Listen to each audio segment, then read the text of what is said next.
And today we're doing another Empire video. So what's country are we choosing today? Well, of course, we'll be choosing the most important country in the world, and that is Djibouti, of course. What if Djibouti created an empire? So Djibouti is a small, worthless, unknown country that no one knows about. Only like 600k people live here. And let's see if Djibouti can create an empire. Yeah, I really just chose the country because I like its name. So screw that. First course of action is Djibouti gets its economy together.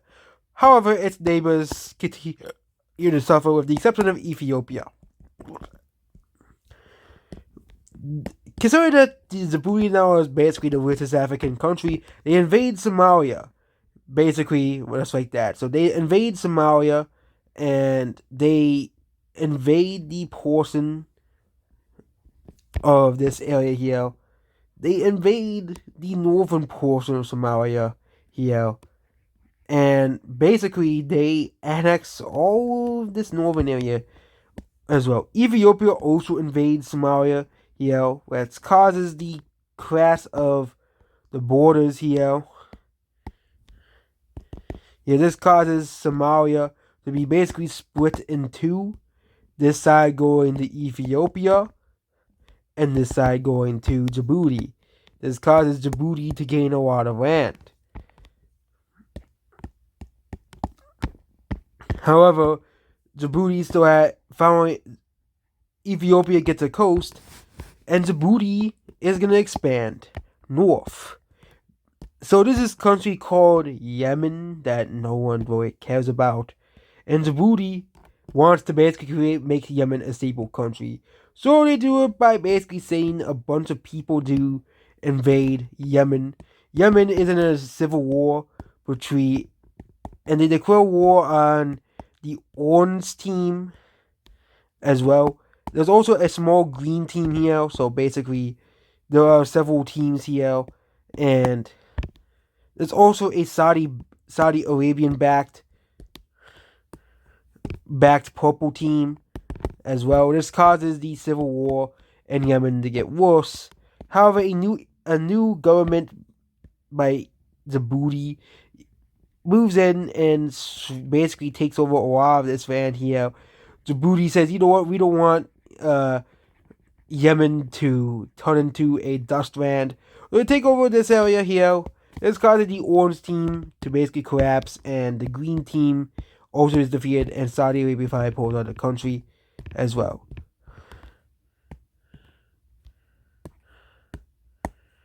This causes Djibouti to finally have control over the sea, or at least if Eritrea didn't exist.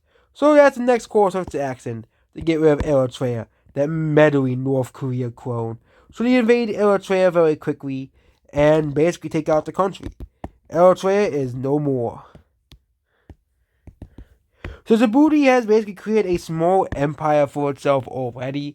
We're going to get Djibouti even a larger empire. So Djibouti basically,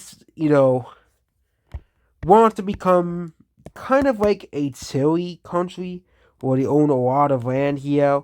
And yeah, we're going to do that here. So next country is Sudan. Sudan's also suffering from civil war, so this is pretty easy as well. So Djibouti invades Sudan here. This causes Ethiopia to join in, which is Djibouti's ally. However, Egypt joins against them, which gives us more of an even playing field. However, this is no match for the military powerhouse of Djibouti, and Djibouti basically invades Sudan very quickly, cutting off the southern ports of Sudan. And then southern Sudan joins the war, or South Sudan.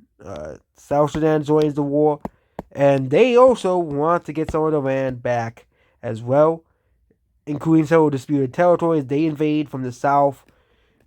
This causes the Sudanese government to be in a massive panic. Egypt sends a bunch of troops, which stalls the armies very quickly as well, but Djibouti is able to persevere and move forward as well. This part of Sudan is defeated as well, and now they start to invade Egypt as well, which this goes according to plan, as basically Navy and stuff. Israel also joins in the war to get back the peninsula here. Egypt is on the verge of collapse here, as it's time to invade all the very populated territories of Egypt, not the worthless desert. And and also Sudan is being invaded very quickly as well. Both countries are not just left with worthless desert, which at this point do you really need to? Yeah, this is like so the peace treaty here. Ethiopia gains all of this here, and South Sudan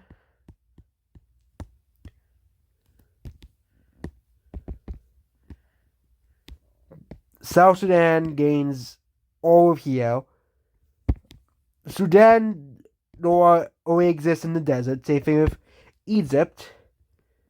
Israel gains this, and of course, the glorious empire of Djibouti controls all of Egypt now, which is a very important strategic thing, as it's a very important country. Yeah.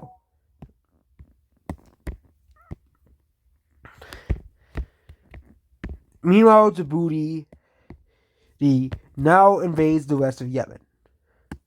This causes Saudi Arabia to get involved alongside Oman and Arab Emirates as well. As they realize it's not really feasible to attack Israel because they don't want the US to be involved, so they invade the Arabian countries as well. This turns into basically a massive war here, where these countries all side with. Also, Israel also sides with. And all these countries basically declare war against Israel. Actually not these countries. These countries also declare war against Israel. Afghanistan, Pakistan join in the war. And then India joins the war, which causes China to declare war against India, which causes Japan and Korea, which causes the United States to be involved in this war, and they even put in a draft. Also, this causes Canada to join the war. However, this starts the pro-Palestinian countries to join, which is just these three countries right here.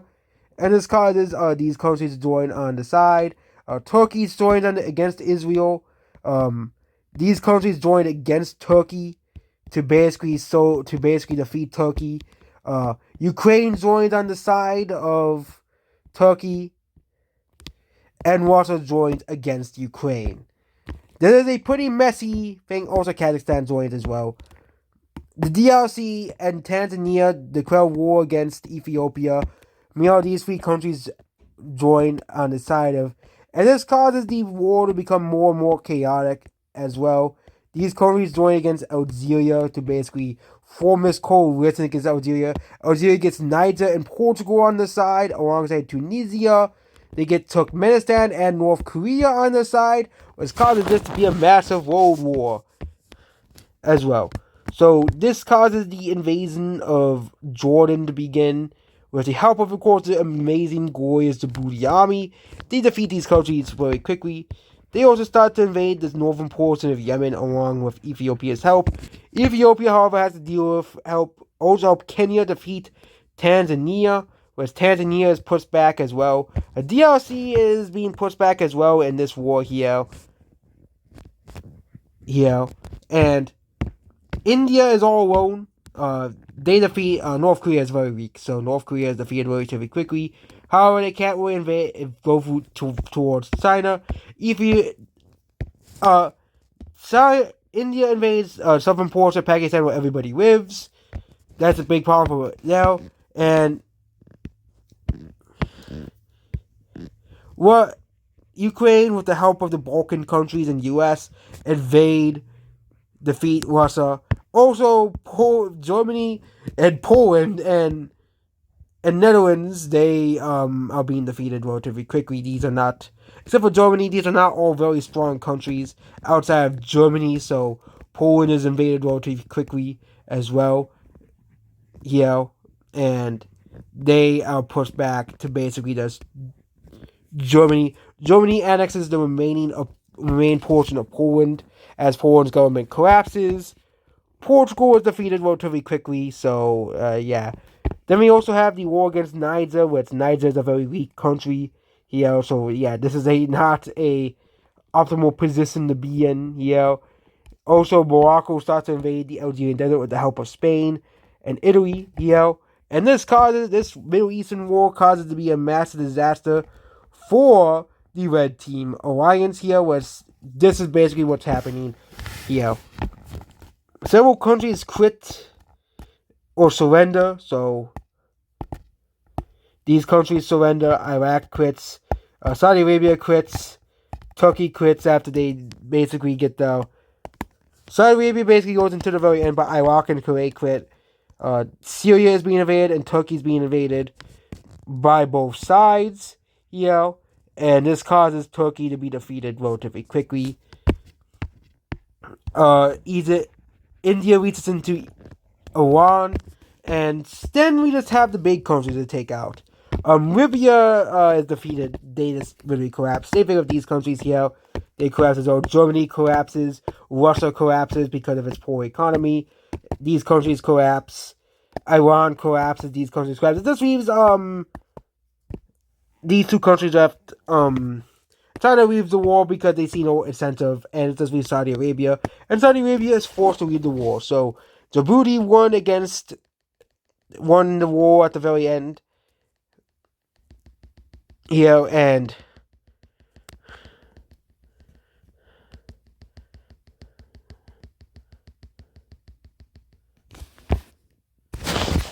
at the very end, and this causes quite the stir up in the global stage here. So we'll be doing the final peace treaty results here, and it's not going to be looking too good for the red team. So in Europe, Germany is going to be losing a lot of land here.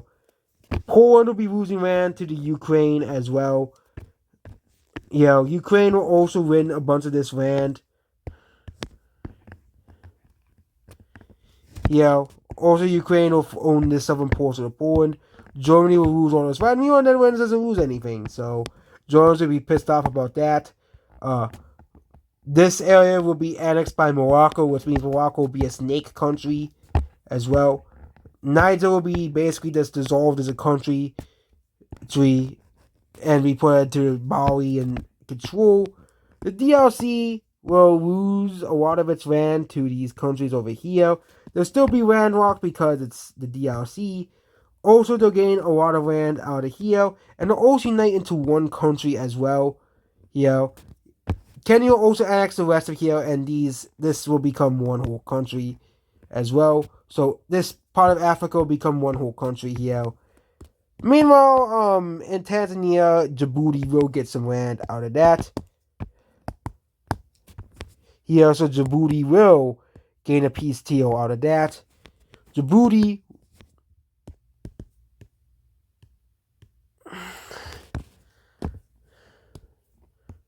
now you have Israel's demand. Israel will be gaining all of this land here. Also, Palestine will no longer exist as a nation as well. So yeah, this is a pretty bad day for the Arab League here. They basically lost to Djibouti. I think that's a very embarrassing thing as well. Also, Thrace will get given to Greece, which, again, the Turks won't like that, and it'll probably make Greek again as well. Also, Pakistan will be forced to give this area to India, so basically this will be away from India. North Korea will be dissolved as a country as well. These countries will be left alone outside of Djibouti will gain a lot of land out of this. So Djibouti will gain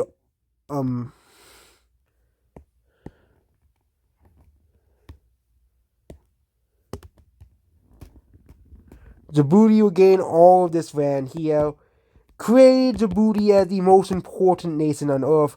They control all of the oil now, which gives Djibouti and the Djibouti banks so much money and so much power in the world. This makes Djibouti a very powerful and populated country as well. as they control a lot of the world's population as well. And this is the Djibouti Empire. Not as impressive as the other empires, but it is a small country. So yeah, that's about this video here. Goodbye.